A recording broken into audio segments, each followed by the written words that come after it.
انسانی معاشرہ بڑا عجیب ہے. ہم سمجھتے ہیں کہ یہ دوسرا شخص غلط کر رہا ہے اور شاید ہم اس کی تحقیر بھی کرتے ہوں، مذاق اڑاتے ہوں، یا اس کی غلطی پہ کبھی حیران ہوتے ہوں. لیکن جو وہ کر رہا ہے اس کا مزاج ایسا ہے کہ وہ ہمیں بے وقوف سمجھتا ہے. وہ سمجھتا ہے جو میں کر رہا ہوں یہ ٹھیک ہے، اور یہ جو مجھے منع کر رہا ہے یہ بندہ بے وقوف ہے، اسے کوئی سمجھ نہیں.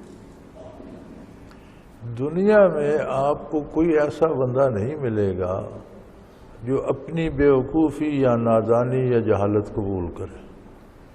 جس سے پوچھو وہ کہتا ہے میں ہی صحیح کر رہا ہوں، دوسرے سب لوگ غلط.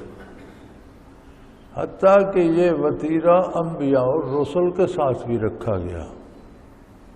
وَلَقَدِ اسْتُهْزِئَ بِرُسُلٍ مِّن قَبْلِكَ، آپ صلی اللہ علیہ وسلم سے پہلے بھی انبیاء علیہ السلام کا مذاق اڑایا. جہالت ان لوگوں کی تھی جو قبول نہیں کر رہے تھے، دنیا و آخرت ان کی تباہ ہو رہی تھی جنہوں نے قبول نہیں کیا، لیکن وہ مذاق انبیاء کا اڑا رہے تھے. دیکھو جی کیسی عجیب بات کرتے ہیں، جو مر گئے یہ پھر زندہ ہوں گے. کس نے دیکھا ہے جی کہ وہاں باغات ہوں گے، جنت ہوگی؟ کس نے جہنم دیکھی ہے؟ انہوں نے افسانے گھڑ لیے ہیں. مال ہمارا اپنا ہے، محنت ہم کرتے ہیں، کماتے ہم ہیں، پھر اس پر ہم زکوٰۃ دیتے پھریں. جی کہ آپ ایسا کیوں کریں؟ ہمارے کمانے کے اپنے طریقے ہیں، اس سے ہماری آمدن بڑھتی ہے، یہ ہمیں کیوں منع کرتے ہیں؟ اس طرح کیوں نہ کریں؟ وہ مذاق اڑاتے تھے انبیاء اور رسل کی تعلیمات کا. تو نبی علیہ السلام کی دلجوئی کرتے ہوئے اللہ کریم فرماتے ہیں کہ یہ کوئی نئی بات نہیں کہ آپ کی تعلیمات کا یہ مذاق اڑاتے ہیں. آپ سے پہلے انبیاء اور رسل کے ساتھ بھی یہ حالات گزرے. فَأَمْلَيْتُ لِلَّذِينَ كَفَرُوا، اللہ کریم نے فرمایا کہ میری ذات ایسی کریم ہے کہ میں نے کافروں کو بھی ایک خاص وقت تک مہلت دی کہ شاید یہ سوچیں، یہ سوچنا گوارا کریں، یہ سمجھ جائیں. اور جو مہلت ازل سے مقرر ہو چکی تھی وہ مہلت انہیں دی گئی. سنبھل جاتے، توبہ کر لیتے، اللہ قبول فرما لیتے. نہیں سنبھلے ثم اخذتم، تو پھر وہ پکڑے گئے، ہم نے انہیں پکڑ لیا، اللہ کی گرفت میں آ گئے. اور پھر گزشتہ اقوام کی تاریخ دیکھ لیجئے، کیف کان عقاب، جب اللہ کا عذاب آیا تو پھر ان کا حشر کیا ہوا، پھر ان پر کیا بیتی. آج کوئی ان کا نام لیوا بھی نہیں ہے، کوئی ان کے نام و نشان باقی نہیں ہے. بڑے بڑے محلات اور قلعے مسمار ہو گئے، قومیں اجڑ گئیں، شہر ویران ہو گئے. آج کوئی ان کے گھروں کی نشاندہی کرنے والا بھی نہیں ہے، اور یہ حال تو ان کا دنیا میں ہوا. پھر یہ ایسے عجیب لوگ ہیں.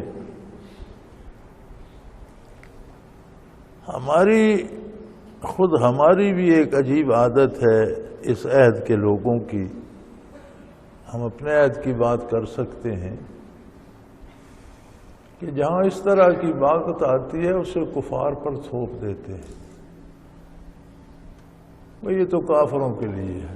یہ کافر بھی انسان تھے، ہم بھی انسان ہیں. اگر ہمیں کلمہ نصیب ہوا ہے، نور ایمان نصیب ہوا ہے، تو اس کا مطلب یہ ہے کہ ہمیں اطاعت اور زیادہ خلوص سے کرنی ہے.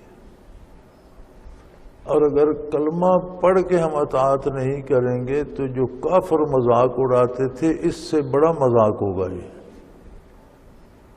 کافر نبی کی نبوت اور رسالت کا انکار کر کے کہتا ہے کہ آپ کی باتیں قابل عمل نہیں ہیں، ہم نہیں مانتے، یہ فضول باتیں ہیں، اس سے تو مالی نقصان ہوگا، اس سے تو جانیں برباد ہوں گی، اس سے تو ہمارا سودا ہی نہیں چلے گا، اس طرح کیسے ہو سکتا ہے.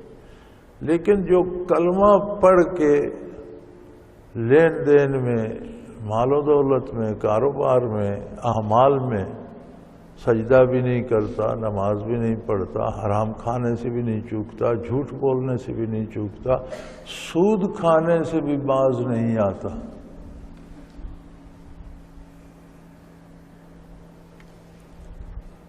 اور بڑی عجیب بات ہے، کہتے ہیں جی اپنا مال ہے تو ہم نے اس کو جگہ جمع کرا دیا، ادھر سے زیادہ پیسے، اب بینکوں میں نہیں کراتے، کہتے ہیں ڈاکخانے میں سود زیادہ ملتا ہے، ڈاکخانے میں کرو۔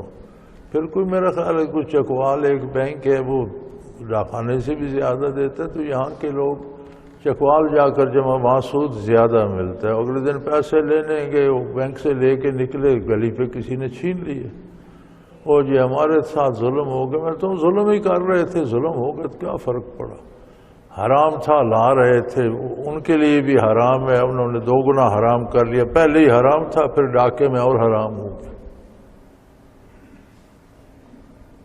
تو یہ جو مسلمانی ہے کہ کام اپنی مرضی کے کرنے ہیں اور اللہ کو بھی مانتے ہیں، اللہ کے رسول کو بھی مانتے ہیں، اللہ معاف کرے، یہ کافروں سے بھی بڑا مذاق ہے شریعت کا اور عظمت رسالت کا۔ اور یاد رکھیں ہم بھی عذابوں کی زد میں ہیں، ہمارا کون سا پہلو خیر سے گزر رہا ہے، معاشی، تعلیمی، گھریلو، خاندانی، باہر کا کہاں سکون ہے، ہمیں کون سا پہلو درست ہے؟ رات دن قتل عام ہو رہا ہے، مارے جا رہے ہیں، لوٹے جا رہے ہیں، اغوا کیے جا رہے ہیں، حکومتیں بھی ہیں، عدالتیں بھی ہیں، کوئی انصاف نہیں ہے، کوئی قانون نہیں ہے، کوئی پوچھنے والا نہیں ہے، اس سے بڑا عذاب کیا ہوگا؟ اللہ کریم کسی کو ہوش دے دے، وہ توبہ کر لے تو وہ قادر ہے کہ ساری بدامنی میں بھی اسے امن و امان سے رکھے، اس کے دل کو سکون سے رکھے، اس کے جان مال آبرو کو محفوظ رکھے، وہ قادر ہے۔